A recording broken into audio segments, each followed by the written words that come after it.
This conference will now be recorded. Good afternoon, everyone. Thank you for joining us today. My name is Wilmarie Newton, and I will be moderating this call.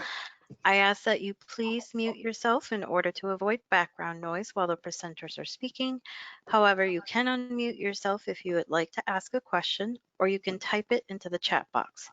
If you're calling in from your cell phone, please take a moment to physically mute your cell phone, as I'm unable to mute you from my computer unless I mute all participants. I will not be able to unmute you after.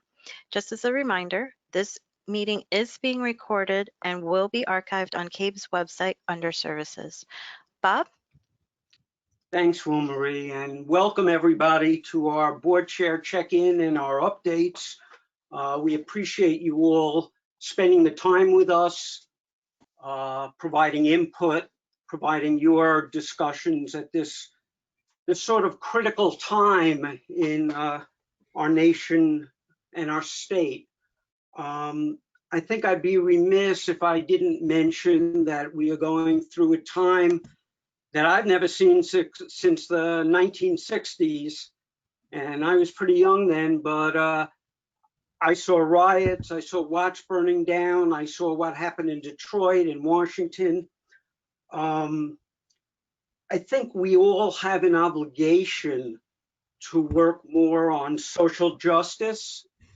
What happened to George Floyd was absolutely brutal, and we as part of the education community has a responsibility to help staff, to help our students understand what's happening, and to listen.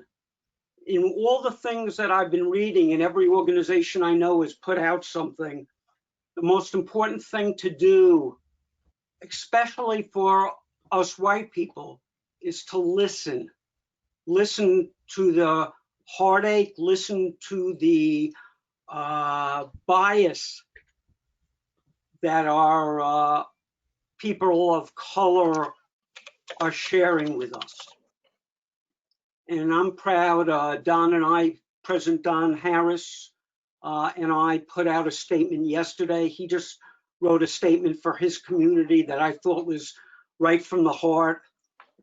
CABE continues to work on issues of equity, diversity, and inclusion. We opened up the toolkit, the equity toolkit, for anybody who wants to look at it. It's about having these difficult conversations and about listening. And it's on our website under leadership if anybody wants to see it. Our diversity committee is going to keep meeting. We already had a meeting, but what I'm most excited about is that next week, and we don't have a firm date yet, Dr. Martha Brackeen Harris will be talking to us about diversity, equity, and inclusion, particularly from the standpoint of people of color, what you should be thinking about in your communities, and what you can do in this time of crisis. Martha and I talked quite a bit yesterday about what she's going to talk about. One of the things you should know is that we are going to talk about concrete steps that you can take, or your board, I should say, should be thinking about and taking as you move forward. With that, I just want to do a quick update. Oh, you will be getting information, obviously, on when we're going to do that webinar next week. I am looking forward to it. We have been planning this for quite a while. It just so happens, fortunately or unfortunately, that the events of last week made it all the more important. In terms of an update, I think you all know that the governor made some changes, or will be making some changes, to graduation, allowing up to 150 people. There are rules on how they can gather. There's also discussion of cars in a parking lot or anywhere else. They have to be 6 feet apart, or if they are not, the windows have to be up. It is very interesting to watch as these changes are made. Certainly, we continue to push for flexibility and resources for boards. As far as reopening, we still do not know exactly what the governor is going to decide on. There are probably going to be more than just one option that's going before him. And we're hoping it will come down in the next week or so, just so those of you who are planning have a better idea of what's going on. I want to give Lisa a moment to speak on an update we thought was important. Okay, great. Thanks, Bob. I'll be very brief because I know we have a guest speaker that we're all looking forward to hearing from. Thank you for being with us today, Jackie. Just a quick update. I wanted to remind you that we do have a COVID-19 resources page, or pages plural, on the CABE website. Can you give me 1 second? I just hit enter and sent you the URL, as well as the URL for the equity toolkit. I'm not having any luck. Oh, I think I just did it. I probably. No. Could folks please mute if they're not talking? Thanks. All set, Lisa. Okay, thanks, Will-Marie. Just quickly to give you a rundown of the various topics that we do have within the resources. We have special education, freedom of information, graduation, school day, teacher prep, labor relations, policy, school counseling, financial, board communications, technology, information from the State Department of Education, the emails that I sent to all board members as information becomes available from either Laura Stefan or from Commissioner Cardona. That also gets housed on our resources page so that you can access it when you find that you have the need for it, if it's not when you receive the email. There's information from the College Board, social emotional learning, family supports, information on reopening schools, local advocacy, a miscellaneous section that, just as one would think, miscellaneous, that doesn't really fit in any one of the other categories, but we still want to share it with you. These board chair check-in and updates are also housed on that page so that you can go back if you happen to miss a meeting or you want to re-listen to something that is relevant at a later date. There's resources for alliance districts, superintendents, administrative professionals. The State Department of Education, we've also created its own tab where we've housed the conversations that we've had with Commissioner Cardona there as well. There's a CABE affiliate resources page. Various business and education affiliates have made services and information available. Most recently, I put some information up there from the Connecticut Arts Administrators Association with regards to distance learning and social distancing with arts education. There's also a webinar library where we have housed the webinars that we are doing around the COVID-19 issue. And finally, there's a media tab too, where various media appearances that particularly CABE staff have had, we've housed there as well. So it's really a robust, ever-growing resource for all of you. As I said, I put the URL in the comments section. I encourage you to avail yourself to the information that's available there. And that's all I have. Thanks, Bob. Thanks, Lisa. I want to get back for a second to the question of reopening and what's going to happen in the fall. And one of the things that has been made clear in the discussions of both the reopening subcommittee that I'm on, as well as the individual regional advisory teams, and that is the subcommittee will continue working even though some of the other reopening committees are not opening anymore, are not continuing anymore. And certainly the commissioner assured me that the regional advisory teams are still going to be called upon for their input, hopefully before decisions are made. Otherwise, I'm not sure how valuable input is. But certainly we do know that whatever reopening plan is finally decided on by the governor, one size won't fit all, and the governor is making decisions in very tough, in a very tough situation, in that he's still got to be in line with the best of what people are thinking in the medical community. There is a guidance committee that provides the health and safety information that he uses as he's making his decisions. So if anybody's expecting there to be the perfect solution that's going to come out, I hate to lower your expectations, but please understand that's what's going on. I'd like to now call on Becca for a quick update. If there are things I missed, Becca? No, just quickly, questions out on the chair listserv. Just wanted to give an overview of what the responses were. You were asking about what to do with superintendents this year in terms of compensation raises, and there were a couple of different schools of thought. Many of you, or some of you, have had your superintendent's leadership offer to take zeros based on what's going on and the fact that they're maybe looking for concessions.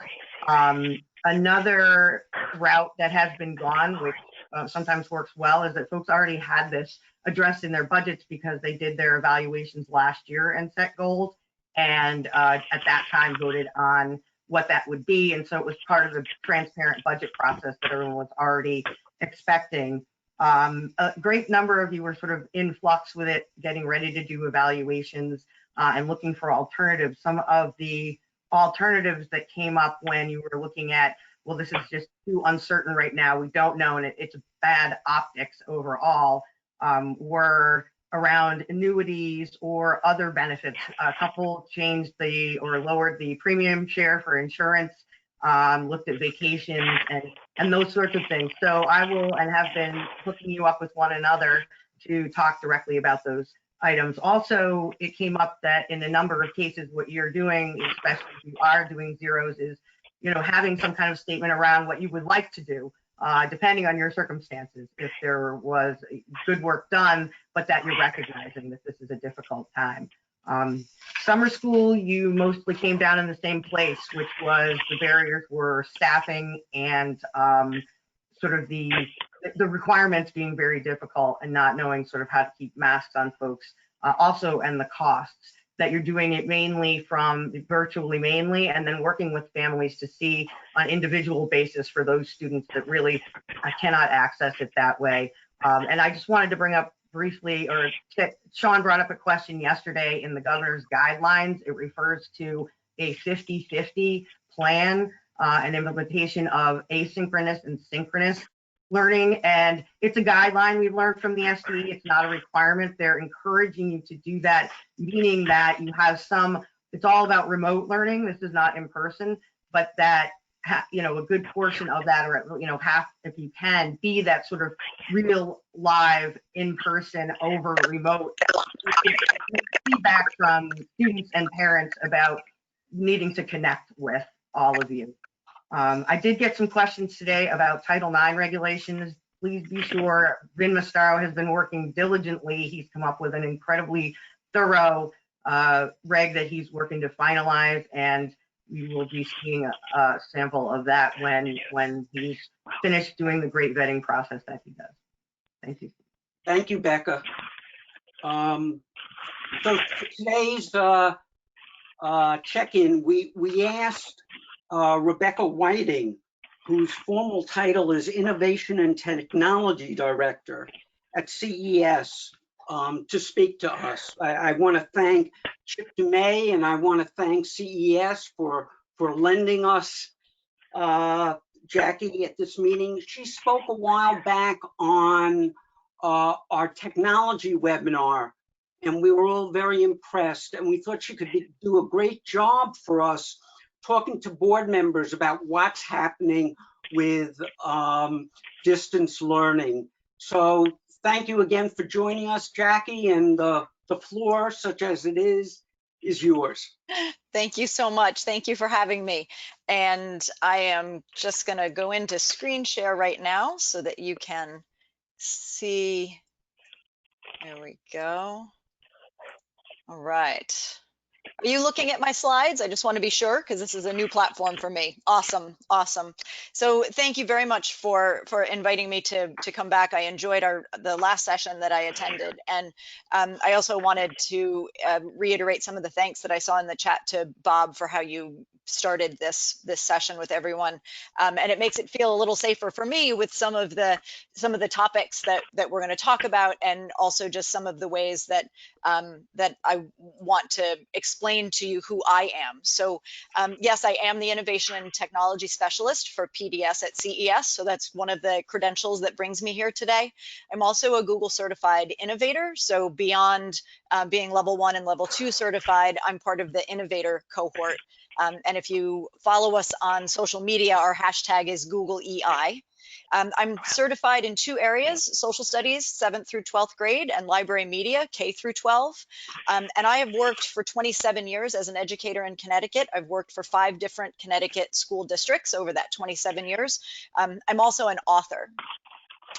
Speaking a little bit to what's happening in the country today, I also wanted to share with you how I identify, because I don't know many of you at all, and I don't know how you identify, but I think it's important that if I start with how I identify, it helps us to open up a dialogue a little bit. So I identify as a white woman, a cisgender female.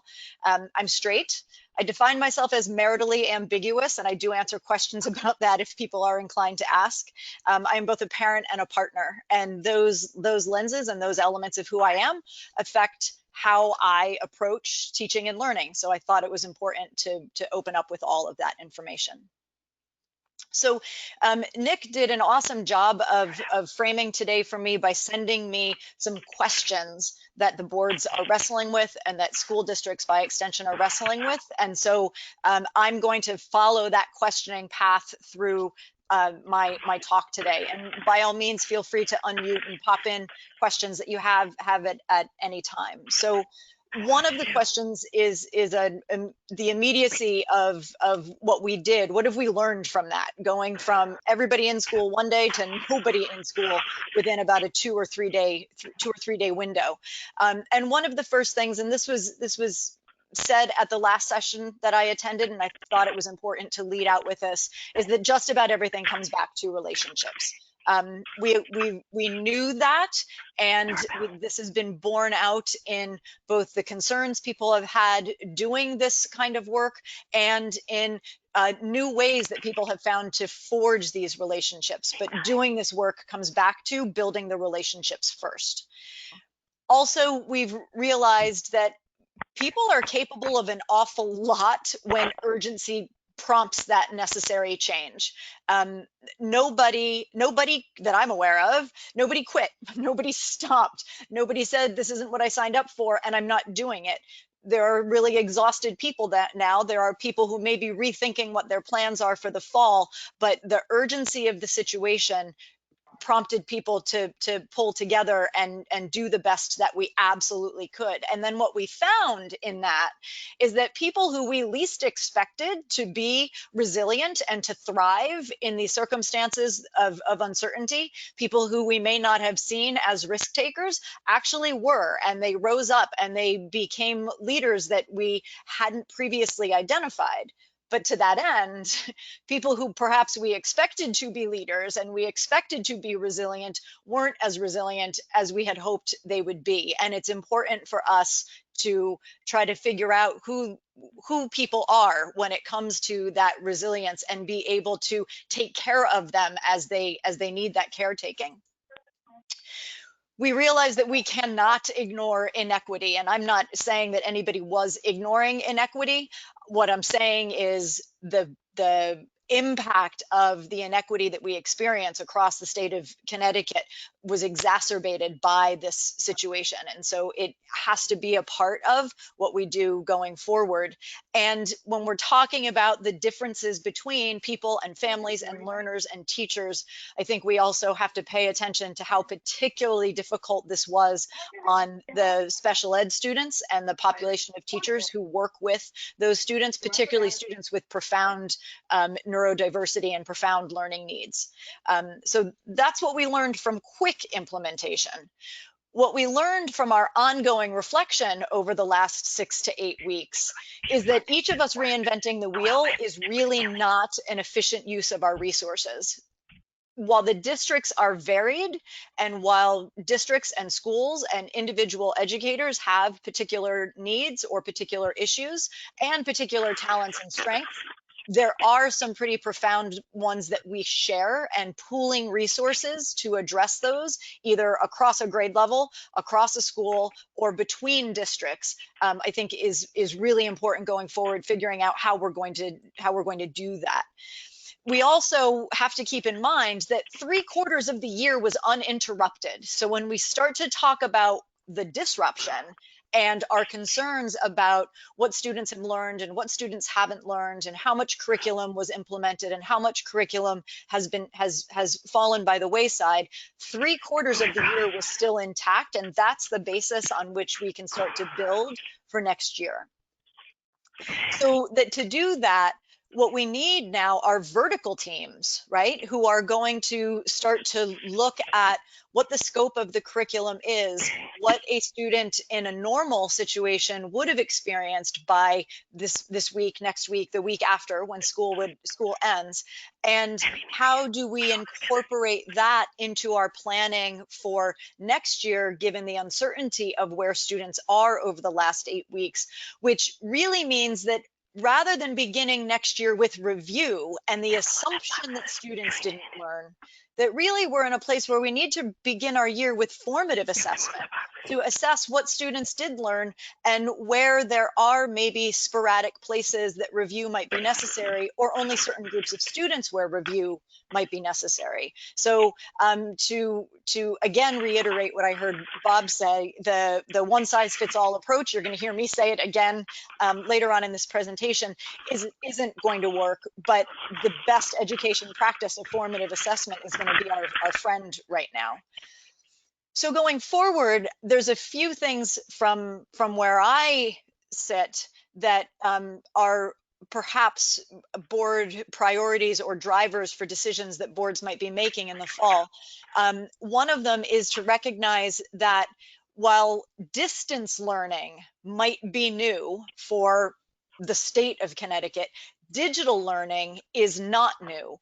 Blended learning has been around for over a decade, and to start to leverage what is already out there in research, in best practice about blended learning, and apply that to a distance learning framework is really the kind of place where we should find ourselves right now. And in fact, there are schools that exist as distance learning schools.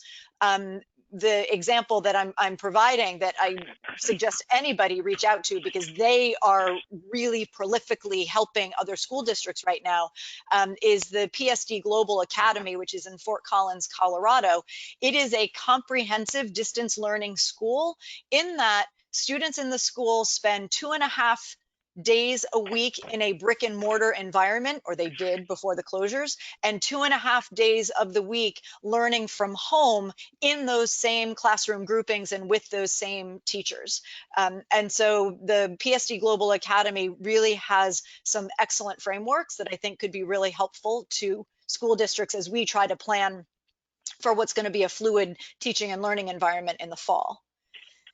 We need to also be sure that we are mindful of continuity between learning environments. If students go back, or only some students go back, or students go back and only for a little while, our planning needs to have that continuity as a driver for what we do. If we go in on a Monday and we realize on Friday that we're not going to come back in for 2 more weeks, the plan should be built in a way, or our curriculum should be revised in a way that the teacher and the students can move fluidly in and out of the classroom without there being a break in the continuity of the learning.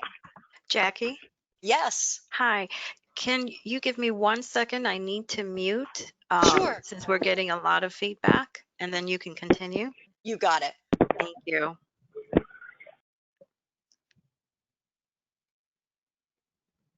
All right, we're back. And so here's where I come back to one size never fit all before this. Universal design for learning, or a UDL approach, isn't new. Distance learning has challenged people to maintain UDL best practices, but UDL practices are in some ways inherently digital, or blended digital and analog. So we have mindsets, we have tool sets, we have curricular frameworks that we can adapt. We need the time to make those adaptations. So thinking about educators and what kind of support educators are going to need when it comes to mastery of online instruction, there are several things, and I'm going to kind of talk across the bottom of the slide. The first thing is teachers need real experience, meaningful and deep experience, unpacking what UDL practices would be for digital direct instruction. There is a range between teachers and between schools and districts in how much synchronous direct instruction was expected to be delivered. And that's going to be another point I'm going to get at, the balance between synchronous and asynchronous. But when teachers are delivering direct instruction digitally, they need to provide as wide access as possible to as wide a range of learners as they have to the learning of the content and the demonstration of learning. And so one of the frameworks, and there are lots of frameworks for this, but one of the frameworks that works well for this and really predates distance learning and yet adapts really well are hyperdocs. And if schools or teams of teachers in schools were going to do a collective reading of a particular text, I'm going to recommend some of those texts. The Hyperdoc Handbook is a phenomenal one.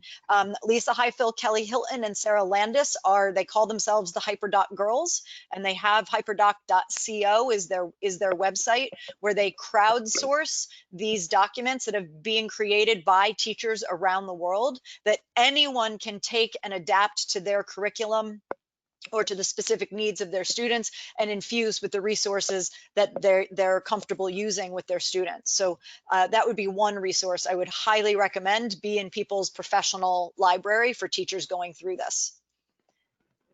The next thing that I had already alluded to is a balance of synchronous and asynchronous. This gets at the equity issue, and it gets at just the demands on families, that not all students can be together online at the same time. And so allowing them to still collaborate and interact and communicate with both the teacher or teachers and their classmates in an asynchronous way is going to be key, because it's how students are going to best show what they're able to do and most honestly indicate what their learning needs are, because they're doing it when they are best able to, given the resources available to them in time and people and device access in their houses, in their homes. And Jenny Majera's book, Courageous Ed Ventures, has a couple of chapters that talk about synchronous and asynchronous learning in a blended learning environment. Another book I recommend for the professional libraries of teachers planning for this. So HyperDocs is one example of a framework that can be adapted to distance learning and can be adapted to any grade level and any discipline or content area. And EDU protocols are another example of frameworks for instruction and frameworks for assessment that are adaptable across all of those spectrum as well.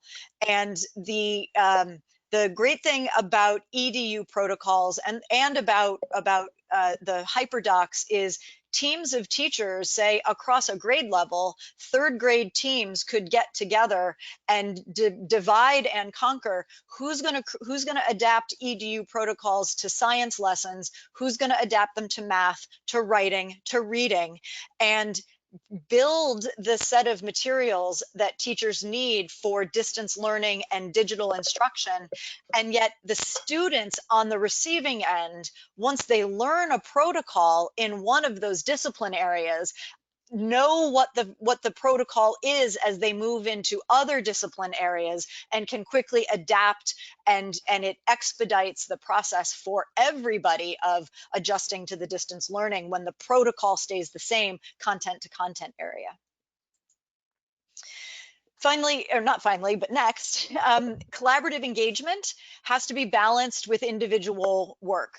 And I think in my conversations with teachers, some of them tipped heavily to one of those two, and some of them tipped heavily to the other one. So everything that the students were doing was collaborative because they were trying to build community and keep those relationships and that connectivity going.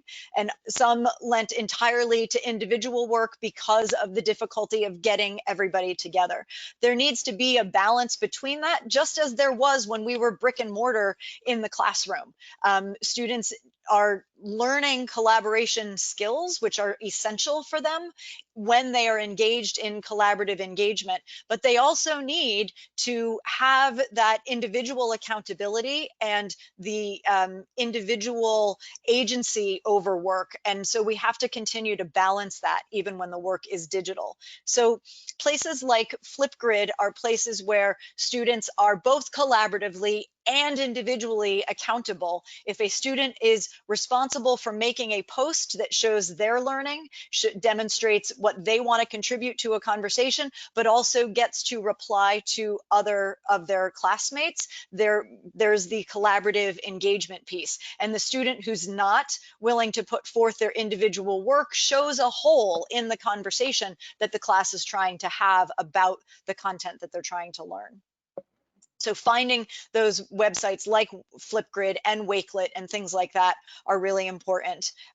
Doug spoke at the last meeting about the concern going forward that a lot of these free platforms may not remain free in September. And so we're going to have to start to prioritize which ones we're going to fund if it comes to having to fund them, and how can we do this in a way that's equitable across all the districts so that all students have access to these essential platforms.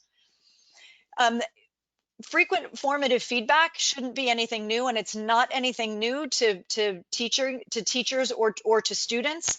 However, formative feedback looks different when you're in a brick and mortar classroom. A lot of the face-to-face information that you can get from a student, you can't get in a digital learning environment. So teachers need to expand their repertoire of tools for getting this kind of formative information from students so they can monitor and adjust in their unit plans as they go forward.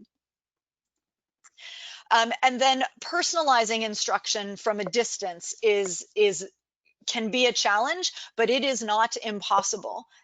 In fact, yesterday at the end of a 2-hour PD session that I hosted, where 3 people really kind of laid themselves quite bare to this group of people, so much so that they each on their own turn kind of broke down in tears because of how personally they were sharing in this group. We stepped back at the end of that session to say that not being in the same room with one another did not inhibit our ability to have that kind of a heartfelt and very personal connection with one another. And so if we can do it in our words and our interactions, teachers can do that for students, recognizing what their interests are and what their learning needs and what their strengths are. So it's something to keep in mind when we think about how we're going to provide teachers PD. Again, Power Up by Diane Neeby and Jen Roberts, with the foreword by Janie Cassup, who's Google's education evangelist, does a really great job. It was a book written for schools and teachers who were doing the shift to, one-to-one devices or bring your own device kind of frameworks, but so much of what they talk about is how to capitalize on having those devices in a meaningful and powerful learning way, that it's really, really relevant to what teachers are doing now. So again, something that would be excellent in people's professional libraries.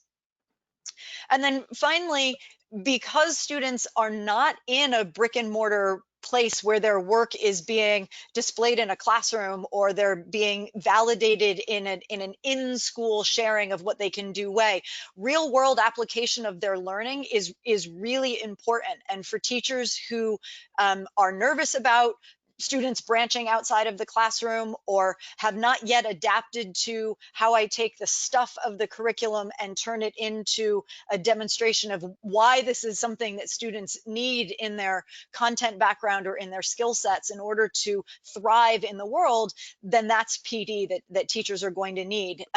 People like Dee Lanier, who created the game that's referenced on the side, the game's called Solve in Time. Dee and his game are an awesome way that students, through a game-based experience that they can do remotely, because I distributed Solve in Time game pieces to 11 different people and then brought them together in a Google Meet to each play their pieces one at a time, and we played the game together. So things like this still can be replicated and give students kind of a gamified way to apply their learning in real world context. But teachers need access to these games or access to the kinds of thinking necessary to create real world experiences that are distance and digital. So this framework is something that I have been sharing with teachers, and those who are using it are reporting back to me that it has been really helpful. Down the left-hand side, it talks about the principles of unit development, from engaging or hooking students, to explore, which is a student's independent and self-guided navigating of the content of the unit. Explain is where the direct instruction comes in. Apply is that real world learning piece. Share is how they have an authentic audience, which really validates the work. To reflection on what they did, why they did it, how they did it, what they've figured out about themselves as learners because of that. And then extension is the opportunity for students who are really, really invested in what you've been teaching to go beyond what you were doing as a part of the unit and continue to enrich themselves. So by asking teachers with a digital lens to say, what will the students do at each of these steps? What tool would they use? What content will they review? Where will they access that content? How will I distribute that content to them? Planning that out for each of those steps. And then the teacher saying, here's the evidence I'm looking for, that the platform worked, that the content resonated, that the students are beginning to master both the skill and the content that I need them to. And then at the end, go back and reflect, did it work? And if it didn't work, is it because of the tool? Is it because of the platform that I used to deliver it? Is it because of a lack of a skill set, even if it was the right tool for the right job? And this will help teachers to build their own repertoire of skills for helping students learn digitally. So again, another framework for helping teachers to plan. So one of the other questions that Nick sent was about preparing students to thrive in what I'm calling fluid educational circumstances. We don't know what it will be, and we do know that it's going to change back and forth. So one of the things we need to think about are the habits of mind that students need. And these aren't new things. Students who didn't have intrinsic motivation to learn before this struggled during this circumstance. So we need to figure out how we are going to build that capacity in students. We need to build their resilience and their persistence when things get tough. We need to also provide them the tools of self-regulation, all of the SEL skills that we've wanted them to have in the classroom. We need them to be self-advocates. I, as a teacher, am not in a classroom. I can't see when my student is working and getting frustrated because they're not in front of me doing that work anymore. Those students need to be able to advocate for themselves when they need the attention or the assistance of the teacher or someone else while they're in this learning process. They need to be flexible. We all need to be flexible during this, but students in particular need to be flexible when things aren't working, trust in their teacher and be able to go with this flow. And they need to have a sense of interdependence. The teacher doesn't have to, never did, but doesn't have to be the only expert that they go to. Lots of teachers had a 3 before me policy in their classroom, right? What other 3 places did you go to try to get help yourself before you came to me because I'm the easy expert to come to? Students have to learn that interdependence. And one of the ways that we can do this is by looking at our curricula, looking at the content that we're teaching and looking at the resources that we're using to teach that content and select resources where these habits of mind are being modeled by the characters in the literature, modeled by the primary sources that students are reading in their history classes. But we can reinforce these mindsets by showing them real people and fictitious people who are also exercising these mindsets, and let them do personal reflection that is blended into this content work.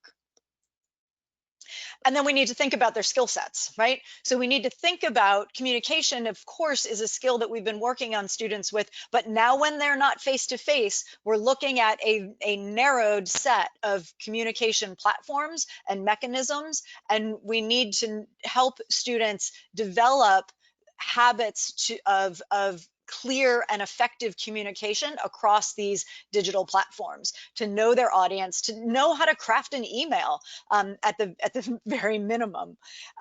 We also need to help them learn how to collaborate when they can't be face-to-face, when they can't say, when's everybody free after school or on the weekend for us to get together and work on this project. So they need to be able to develop these spaces for themselves. And one of the big concerns that educators have had across the globe, not just in Connecticut, is students getting into a Google Meet without me and they're going to be up to no good, right? And on one hand, I step back from that and say, well, students didn't need a Google Meet to talk with each other face to face. I'm not an Apple person, I'm a Google person, but I get FaceTime, and students are FaceTiming with each other. So they will find these ways to work with each other. We need to help them find the ways where they can do it productively and purposefully with really positive habits of digital citizenship. And then school was a routine. School, being in the building, that dictated when your alarm went off or somebody woke you up in the morning. It dictated when you ate. It dictated when you went to the bathroom. Everything about their lives was established by the routine of school. And students have to learn how to establish those routines. They're going to need support from their families doing that, but they also need to learn how to self-regulate and follow a routine on their own.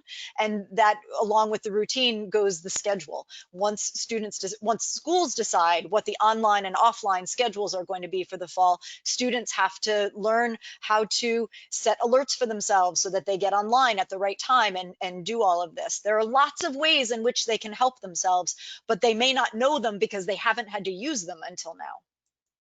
Jackie? Yes. I hate to cut in, but we also want to give a few minutes for questions.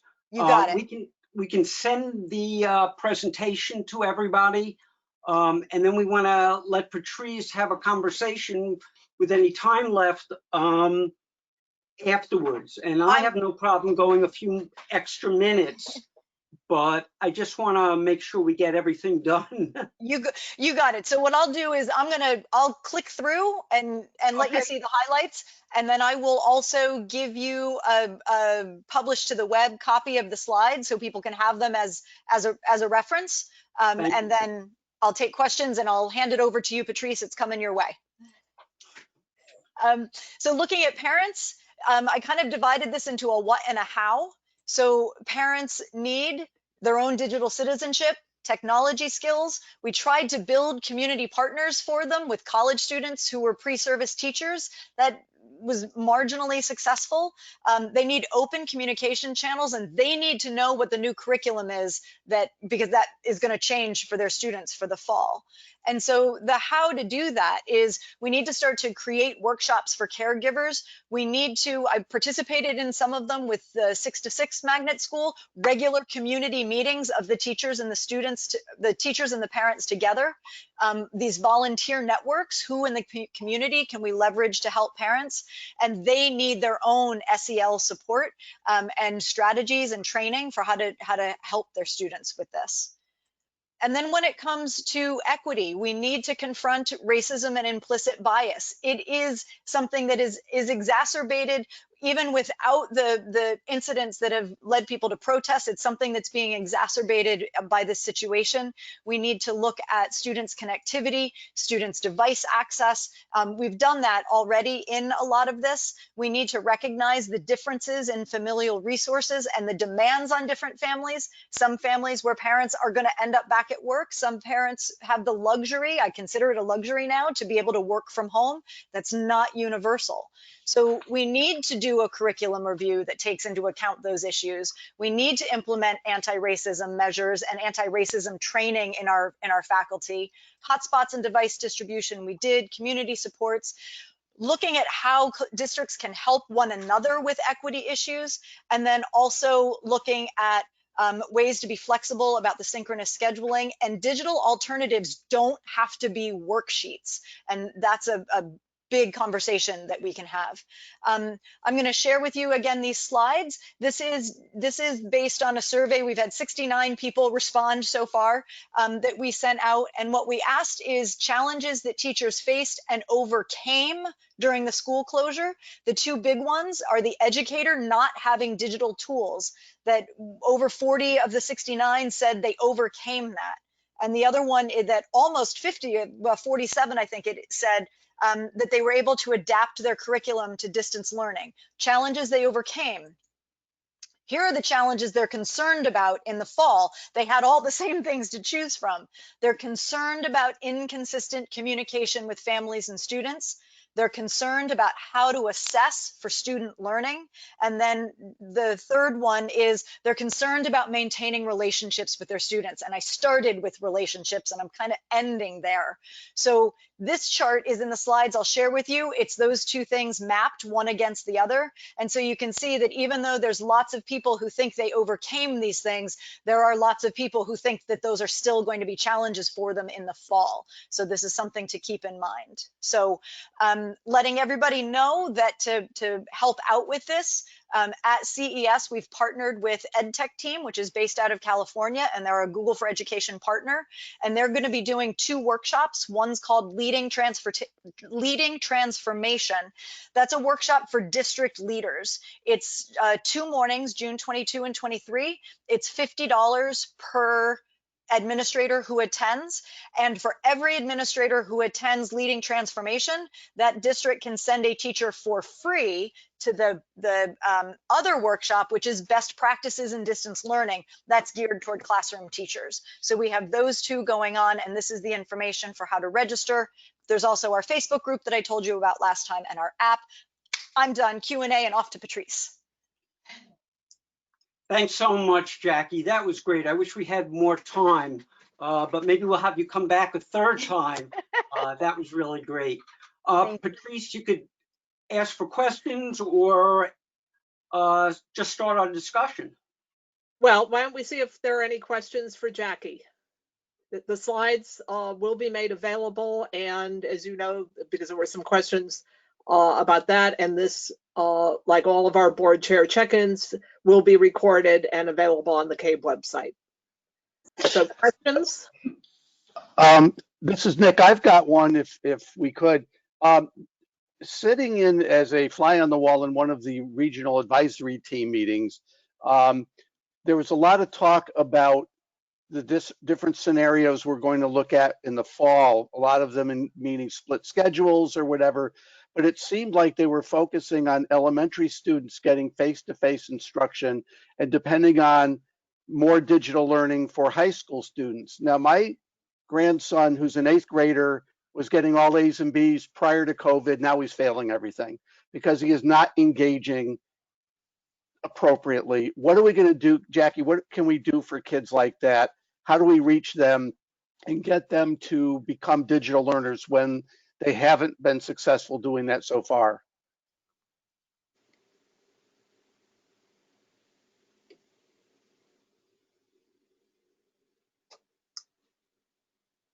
Jackie, are you unmuted? Now I'm unmuted. Yeah, I think that attention to giving elementary students that face-to-face in-person time, we need to be considering that for high school students.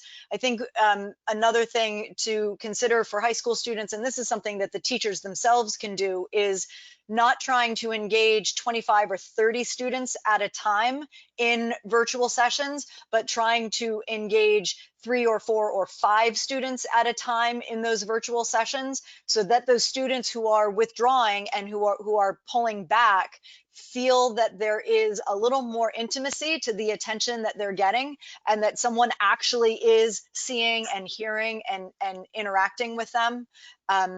You know, I used to teach at ER9. I was at Joel Barlow, and we had conversations there about extending the school day and splitting the student population in half. So half could come in for the morning, and then they would leave and they would go to work and they would go sports, and another half would come in for the afternoon. So I think that same kind of flexible thinking has got to be applied to middle and high school students, because they do need that in-person connection. And if it can't be at schools, maybe there are other public spaces like town libraries and things like that, where that kind of work can happen. Thanks. Any other questions?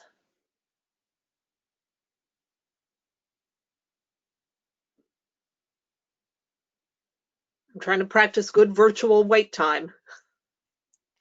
Somehow virtual wait time is more awkward than in-person wait time. It really is. I just also want to make one editorial comment. Jackie, I've had to do a couple presentations in this digital format, and it's really, really hard, and you do it really, really well.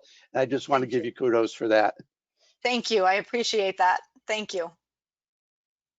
And I think with that, we'll thank Jackie very much once again, and open it up to general questions, sharing successes of the week that the board chair.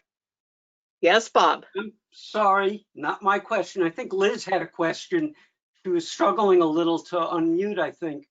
Liz, you have a question? Am I muted? You're No. good, Liz. Go ahead. Yeah, I just had a question. This has been amazing. It really gave me an understanding of really how complicated this is. And I think one of our suggestions, and I think that Bob has, in speaking to Commissioner Cardona, has said we need PD that is really coming from the State Department of Education, bringing experts together to help the districts. I think this is overwhelming for every district to have to do this themselves. So have you seen any discussions of this, Jacqueline, or have you heard any discussions about how we are going to do this PD?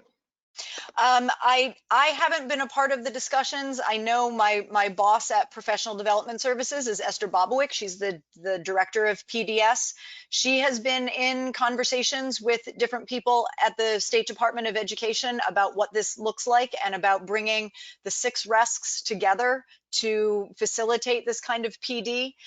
There is a session being offered in July. The RESCs are still accepting people applying to present in it, and it will be a full day virtual PD.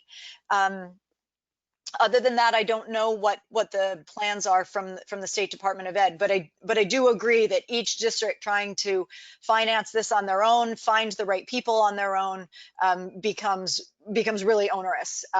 That's the CES Foundation is underwriting the 2 workshops that we're offering at CES in June, which is why we're able to let the teacher one be for free if we offset the cost of the administrator one. So yeah, I agree. Coming from the state level is going to be really important.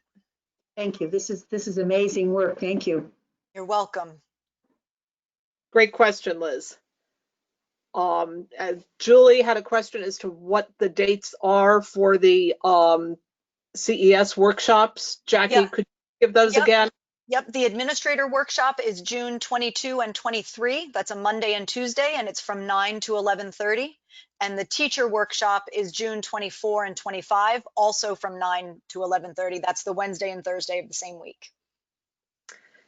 And Jackie, you should know that the only other things showing up in the chat are lots of thanks to you for a great presentation.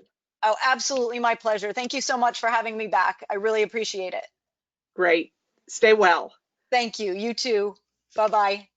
All right, board chairs, if you're those that are able, I know we commit to an hour, we'll stay on for another 5 or 10 minutes to give you a chance to share if there are things that you have on your mind this week. I do have a question for the board chairs and CABE. This is Lesley from Watertown. We recently introduced a retirement incentive plan for our teachers because we had quite a large group, and we received a list of those who were interested prior to COVID, and it was quite large. But because of the varying areas where they were coming from, it was something that we could do successfully. The list, they did not ultimately meet the requirement for the minimum. So where we had about 20, now we have 5 people who had decided to retire pre-COVID, don't like the fact that their last year was spent this way and want to continue teaching, which personally I'm thrilled about. But we're talking about 15 people that made that decision, and the incentive was quite generous. So while we're thrilled that they're staying, I'm wondering your opinion on whether or not, under the circumstances, we should still offer to those 5 that incentive, even though as a union they did meet the requirement number. I will be reluctant to give a legal opinion. Not legal, just it's more about, we don't, I'm just curious as to, under the circumstances, is it a time where we take a step back from our normal operations and do things with a little bit more generosity where we can, or are people still sticking to the regular course of business? I'm going to open that up to board chairs. I would just make sure that whatever you end up doing, you document it in a way that you're not setting a precedent, so that in the future, those sort of legalistic things, because that's where my absolutely mind, the precedent is the number one concern. My sense is that compassion prevails, particularly since if these individuals want to proceed with their retirement, that probably means that they would not be very, shall we say, happy and effective staff people if the incentive is removed and they feel they have to come back anyway. So I think there are those pieces. Other board chairs, have you encountered something like this?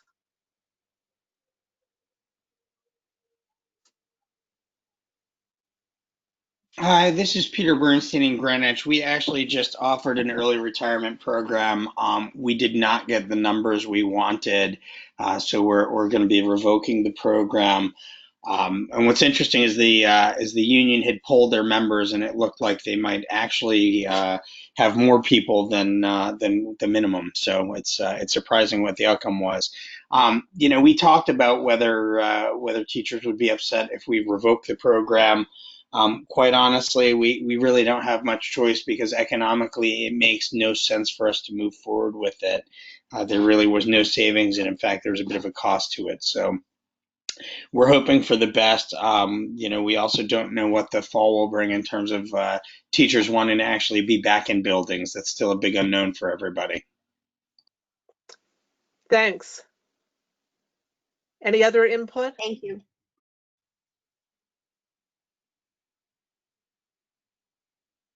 All right, other issues, concerns, or successes from the week?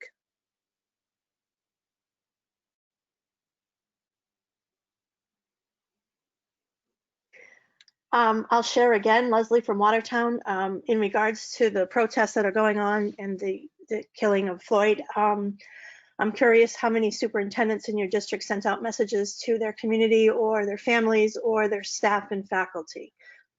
Our Superintendent Dr. Harrison sent out an incredible piece to our staff members and having opened up some office hours for virtual meetings to discuss any concerns they had and how we move forward in the district in a positive way.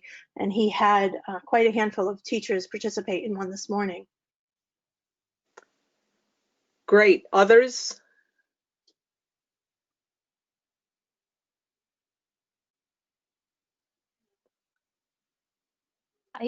Hi, this is Megan up in Woodstock. I'd actually like to hear some feedback also of how you as board chairs have addressed this. We have not had a Board of Education meeting in the past couple weeks. That wasn't a special one, so we haven't been able to address it head on, but I do have a board meeting on June 11th, and I would like to address it.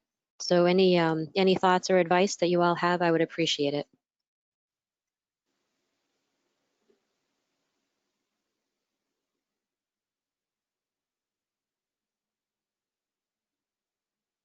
We know that Don Harris, who I believe had to leave this call, did send out something to his community. Bob, we'll check with Don and see if we can make that available, perhaps. Well, what we were talking with Nick about is putting Don's wording, or most of it at least, in one of his upcoming commentaries. It was really from the heart. It was really, really well done. The only advice I would give to a district, and I've seen a lot of these messages, just about every one of the nonprofit and businesses have sent out something. I just remind you, it's hard work. You have to start with yourself, because you have to really, it's impossible to get, for a white person, to get into the shoes of somebody of color who has not had the privilege, has not had the opportunities that a white person might have had. So it is very hard, and you have to really think about explicit and implicit bias. And the last thing I would tell you that is that there's no closure. Whatever you do, it's sort of one of those lifelong areas in which you have to work, because you never get to the point which says I'm free of all bias, because we grow up with bias. We grow up with a framework for looking at things, and to change that is very hard. But I hope we're going to hear from Martha next week, some things you can do as board chairs. Certainly, if you take a look at what Don and I put together, if that's helpful, feel free to steal from it. We do it for our members, and you can use it any way you want. Bob, thank you very much. I work for an independent school in my day job, and we have been holding a series of conversations with our students and our faculty and staff. But this is me putting, I guess, on my Board of Education chair. I want to be able to make sure that my community has the resources to have those conversations and that reflection. And I just want to make sure whatever I am able to share on next Thursday is something that would be educational and make people think. So I appreciate it. Sure, you might want to look at the our toolkit because it talks about having these difficult discussions. Bob? Yes. This is Wilmarie. I'm going to unmute everyone, but please, as soon as I do that, because we do have some phone callers that would like to participate, but I do ask that if you're not speaking, please mute yourself. So let's give it a try. Hi, it's Sheila McKay. I just might add that I watched West Hartford's board a couple nights ago, and their board chair did open up with a statement, which I thought was quite good, maybe a little long, but quite good. Thanks, Sheila.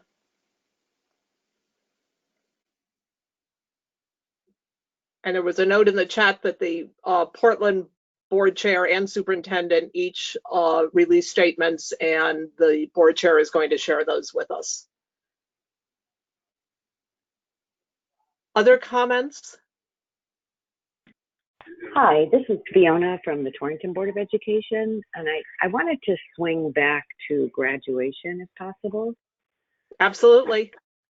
Okay, so the press conference that was held yesterday has really angered a lot of our parents and students. We continue to say that one size does not fit all, which I agree with, except on something like an in-person graduation. All of our Connecticut students should have the right to have the same experience for graduation. There's a lot of confusion going around relative to the 150 maximum. If graduations are held at an approved outdoor recreational facility, why would their guidelines not be followed for the maximum capacity? One of the things that our parents are really kind of stuck on right now is that Connecticut beaches, as an example, are allowed to have thousands of people, provided that they socially distance and wear masks, but their kids are not allowed to graduate together. Their big concern is when we are continuing to talk about equality, that we should not be providing opportunities for smaller suburban districts that we are not providing for all of our districts. Our students that already face inequality will continue to do so in this arrangement. Consideration to allow for all of our schools to graduate in person with social distancing and masks could be accomplished. And they're wondering why that is not being considered and why we're going to divide communities. So I guess my question is, has there been any consideration to that and the perception that is out there relative to the experience your children have should not be dependent on the size of your district when we are opening up parks? You know, we have organized protests that are going on with thousands of people. You know, I think the concern is if we don't have something that is controlled and organized, that students are going to do things that are not organized and cannot be controlled. So I do think it does send a very bad message to students and families. And I'm just not sure if when we're constantly talking about equity, if they've discussed the inequity of allowing some kids to have an experience that other kids are not going to be able to have. I'm just curious what other people's thoughts are, because I really don't have an answer for these people why it would be okay to have 3,000 people at Hammonasset, but these kids can't have a graduation that's controlled. I would have to say that listening to the governor's weekly calls that he has with municipal officials and superintendents, while the administration clearly is trying to provide balance and comparable guidance and comparable rules in a number of forms, including public and private. It doesn't. There are many situations where that does not seem to be playing out. For instance, Hammonasset can be open, but a small private beach club cannot be open. The graduation issue is controlled by the limitation in the executive order in terms of number of participants. Bob, I don't know if graduation. What I heard on that same governor's call yesterday was the commissioner just saying, you know, this is what the public health officials think is safe. And, you know, I'm not saying they're right or wrong, but that's what it's based on. Remember, that's after July 1. They didn't want to commit to opening it up more after July, after the month of July, maybe August 1. They're not ready to commit to that. And I don't think in any way, and I've never heard anything about, well, let's let the suburban districts do it and not the more heavily populated districts. I think it was about what the health officials said was the safest. We're still in the middle of a pandemic. And Bob, I think people may feel this is unpopular, but as a society, we're seeing a sort of breakdown of respect for expertise. And when we as a board consult with our public health officials, I would so much more prefer to err on the side of caution. The only watchword, the only constant really is uncertainty. And between now and July, based on, you know, legitimate protests and other kinds of gatherings, there could be a whole new wave, and who knows? And we certainly don't want to contribute to that. But I think respect for the expertise of our public health officials may vary by town based on size, and we should respect that for the good of our kids. I just have a clarification question, if you have a moment. I was under the impression that after June 20th is another, I guess, advanced phase for Connecticut, it's either reopening, and that's when more than 50 people in an outside gathering can be together. Does the governor's executive order on graduation supersede that? The reason I ask is we have postponed our 8th grade graduation to June 22nd, and we specifically did that to allow our 8th grade teachers to be able to attend the commencement ceremony that we're having outside with people in cars, with just the student walking up to receive his or her certificate. Our Department of Public Health has been indecisive on whether we can do that. So when we get conflicting information between different phases of reopening and executive orders, we certainly want to make sure we're in compliance with what we need to be in compliance with, but the numbers seem to be different at different times. So I don't know if I've, certainly with everything going on, I very well could have missed a press release or a meeting or change in information, but if anybody knows better or can provide any clarity, I would appreciate it. But my understanding is that we will see the executive order pertaining to graduations today. And I don't know, and I will admit I can't remember from the various press conferences, whether it is specific to high school graduation or graduation in general. In which case it would, if it's graduation in general, these rules would apply to 8th grade graduation. But that goes into effect for ceremonies that are held after July 6th. And there is a differentiation. Go ahead, Rebecca. There is a differentiation being made between opening things up to the public and people being allowed to go and gather together at their own choices and social distance, and events in schools for which that, you know, people are responsible, and graduations. And I think that is a distinction that has created a lot of confusion, because we hear that on the municipal calls when people are asking, well, how can there be this executive order and that executive order? But I think that as the Department of Education has worked very closely with the governor to try to get you to where you want to go within the health and safety needs, that the governor and the commissioner especially, have said this is all about health and safety. And it may not sound that way, but we are looking at this very carefully, especially as it applies to students and schools, and that's our responsibility. Thanks, Rebecca. All right, being sensitive to your time commitment, I think that we should bring this to a close for this week.